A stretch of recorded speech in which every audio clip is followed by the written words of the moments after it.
asosan jin insonning miyasiga o'tiradi. İnsanın miyasi, mana meditsina hamma bu narsani qo'llaydi. Bütün tanadagi tomirlar shu yerda.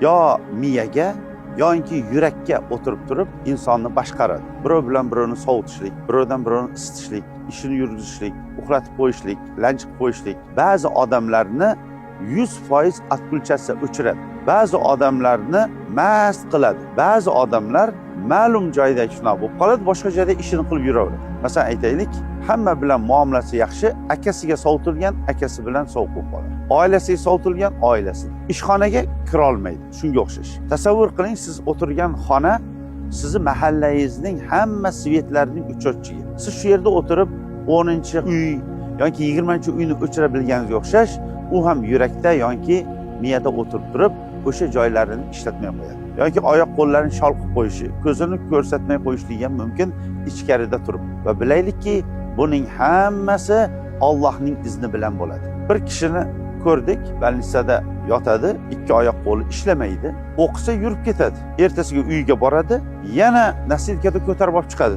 Doktorlar hayron. Domlani olib kelsa o'qiydi, turib yurib ketadi. Bundan ham hayroni Toshkentga borgan. Chegarani nariyog'iga o'tgan, nasilkadan tushib yurib ketgan. Yoyinki yana bir misol keltiramiz.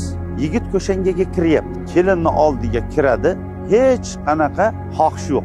Ko'chaga chiqadi, hamma narsa yaxshi. Ichkariga kiradi, xohish yo'q. Yoyinki hamma chiroyli ko'rinadi, ayoli xunuk ko'rinadi. Ya'ni jinlar ham odam ichiga kirgandan keyin o'sha buyurtma zakaz bilan nima ishga qilingan bo'lsa, o'sha joyda o'zining vazifasini bajaradi. Doim o'tirib olib buni qilavermaydi. Endi ba'zilar bo'ladi, haqiqatdan ham jinni qilib qo'yadi yoki haqiqatdan ham ishdan yaroqsiz qilib qo'yadi. Meni o'zim tajribamda o'tgan bir shimol tomondagi katta bir shaharning o'sha svetning boshlig'i kelgandi. Ikki odam bilan talashib boshliq bo'lgan ekan. Bir shaharning boshlig'i. Bir oy deydi, xonamga kiraman, uxlab qolaman deydi. Tursam qorong'i tushib ketgan, hamma ketib qolgan. Shundan keyin bir oydan keyin meni haydab yuborishdi dedi. Mana shunga o'xshash inson ichiga jin kirgandan keyin folbin nimani buyurgan bo'lsa, o'shani davom etib ketaveradi. Xo'p, buni belgilari haqida kelgusida inshaalloh gaplashamiz.